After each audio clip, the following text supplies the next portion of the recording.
बिस्मिल्लाहिर्रहमानिर्रहीम, अस्सलाम वालेकुम। अब तक हमने इसके एक्टिव वॉइस बनाए थे, ठीक। एक्टिव वॉइस में क्या है कि फर्स्ट सब्जेक्ट आता है, वर्ब की फर्स्ट फॉर्म आती है और ऑब्जेक्ट आता है। अगर सब्जेक्ट सिंगुलर हो, ही, शी, इट या कोई नाम हो, सिंगुलर सब्जेक्ट तो एस या फिर एस का इजाफा होता है। सिंपल स्ट्रक्चर ये था। और पैसिव वॉइस में स्टूडेंट्स हम देखते हैं कि हमने क्या करना है। पैसिव वॉइस में आपको पता है सबसे पहली तब्दीली के ऑब्जेक्ट जो है ना वो आर्जी तौर पर सब्जेक्ट की जगह लेता है। स्टूडेंट की बात ज़हन में रखें, वो एक्टिंग सब्जेक्ट हो सकता है। जगह तब्दील करने से वो सब्जेक्ट नहीं बन जाता। सब्जेक्ट का ताल्लुक काम की नौइयत से है। फिक्रे में काम सब्जेक्ट नहीं करना है। जब फुल फ्लैज वो हमें पता है कि इसी ने काम करना है तो वो हम कहते हैं एक्टिव वॉइस है। तो आर्जी तौर पर जैसे होता है ना कि प्रिंसिपल होते हैं इदारे के, तो वो नहीं है तो फिर जो सीनियर मोस्ट होते हैं उनको क्या बनाते हैं, एक्टिंग इंचार्ज, एक्टिंग प्रिंसिपल होते हैं वो। असल में तो प्रिंसिपल नहीं होते वो। तो ये पैसिव वॉइस में जो ऑब्जेक्ट सब्जेक्ट की जगह आता है ना, तो आप कह सकते हैं कि ये एक्टिंग सब्जेक्ट है, राइट। ठीक है, असल में तो काम उसी ने किया है। आर्जी तौर पर उस पे असर ज़रा कम महसूस हो रहा है, हमें कम लग रहा है, तो वो पैसिव में चला जाता है, थोड़ा सा डोरमेंट में चला जाता है, ऑलराइट। तो अब स्टूडेंट्स जैसा कि तो हर वर्ब जो है ना वो उसका पैसिव वॉइस नहीं बनता।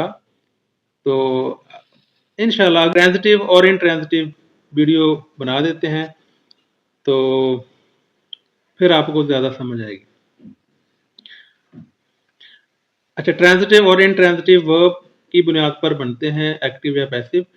उससे पहले हम ये एक आर्जी फार्मूला लगा सकते हैं कि अब हम अगर हम तर्जमा करके देखें ना, तो जिनके पैसिव वॉइस नहीं बनते ना उनका तर्जमा में अजीब सा लगता है। जैसा कि अब ये देखें ना, दिस ये लड़का शोर करता है। अब अगर हम बना भी लें ज़बरदस्ती, अ noise is always made by this boy, तो वो बात बनती नहीं है। ये शोर इस लड़के से किया जाता है, ठीक है। तो कैसे तर्जमा होगा अगर हमने बना भी लिया तो, अ noise is made by this boy always या फिर अ noise is always made by, तो ये कुछ सेंस बनती नहीं है। तो ये इसका पैसिव वॉइस नहीं बनता। God help those who help themselves, बेटा बताओ इसका बनेगा पैसिव वॉइस? नहीं बनेगा क्योंकि ये प्रोवर्ब है। प्रोवर्ब को तो हमने छेड़ना ही नहीं है, ना उसके स्पेलिंग छेड़ने हैं, ना मीनिंग छेड़ने हैं, ना तरतीब छेड़नी है। तुम झूठे बहाने बनाते हो। Lame excuses are made by you, ठीक है। ड्रॉनिंग ये फिर प्रोवर्ब है, नहीं बनेगा। The sun sets in the west, ये भी नहीं बनेगा। आप इसको बनाकर देखें, इसका पैसिव वॉइस नहीं बनता, बिल्कुल सेंस नहीं बनती। ये हो सकता है money is withdrawn by S from the bank, ठीक है। या फिर बिल्कुल ऐसे ही आएगा, इसमें डायरेक्ट ऑब्जेक्ट क्या है, money. Money is withdrawn by S from the bank. तो अब तक हमने क्या चीज सीखी बेटा, कि तमाम पैसिव वॉइसेस में थर्ड फॉर्म लाजमी आती है। Good books are read by him, ठीक है बच्चों। ये देखें, ये ऑब्जेक्ट, ये पूरा ऑब्जेक्ट होगा। I got up early in the morning, morning is got up early, तो कोई सेंस नहीं बनती, इसका कोई पैसिव नहीं बनेगा। We do our work ourselves, our work is done by us, ठीक है।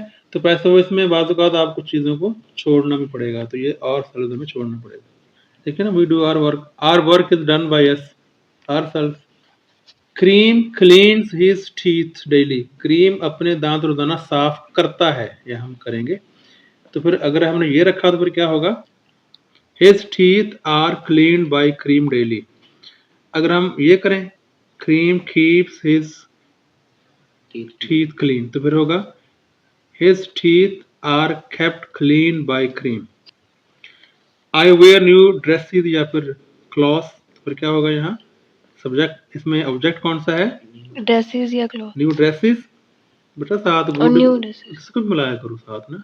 सब्जेक्ट का मतलब ये नहीं होता कि एक वर्ड होगा, subject can be one word, two word, even more than two words. तो हम ऐसा ऐसा आगे बढ़ेंगे ना, तो फिर सब्जेक्ट की पहचान भी आपको बताएंगे कि एक बड़े सेंटेंस में से हमने सब्जेक्ट कैसे ढूंढना है प्रेजेंट में। सब्जेक्ट की चॉइस फिर Object. हमें वर्ब की चॉइस बताती है कि वर्ब के साथ क्या लगाना है हमने। तो न्यू ड्रेसेस कैसे फिर होगा, हुज़ैफा आप बनाए।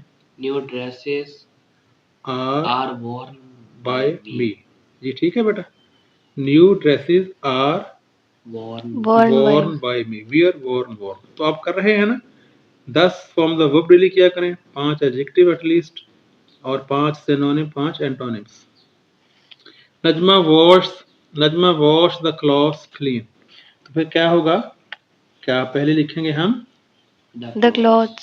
द क्लॉथ्स, आर ई होगा ना साहब, आर है ES नहीं आता. नहीं ऐसे, the clothes Are are wash washed by washed Najma. By Najma. Cleanly, ज्यादा बेहतर होगा जहाँ लिख देना बाय। तो स्टूडेंट्स बाय का इस्तेमाल ना हम आपको समझाने के लिए इनिशियल लेवल पर बताते हैं। आप बड़ी बड़ी टेक्स्ट पढ़े, नॉवल पढ़े, कोई स्टोरी पढ़े, तो आपको बाय कभी नहीं मिलेगा इस तरह। पैसिव वॉइस इस्तेमाल ही वहाँ किया जाता है जहाँ सब्जेक्ट इतना अहम ना हो या फिर उसको जानबूझकर छुपाया जाए।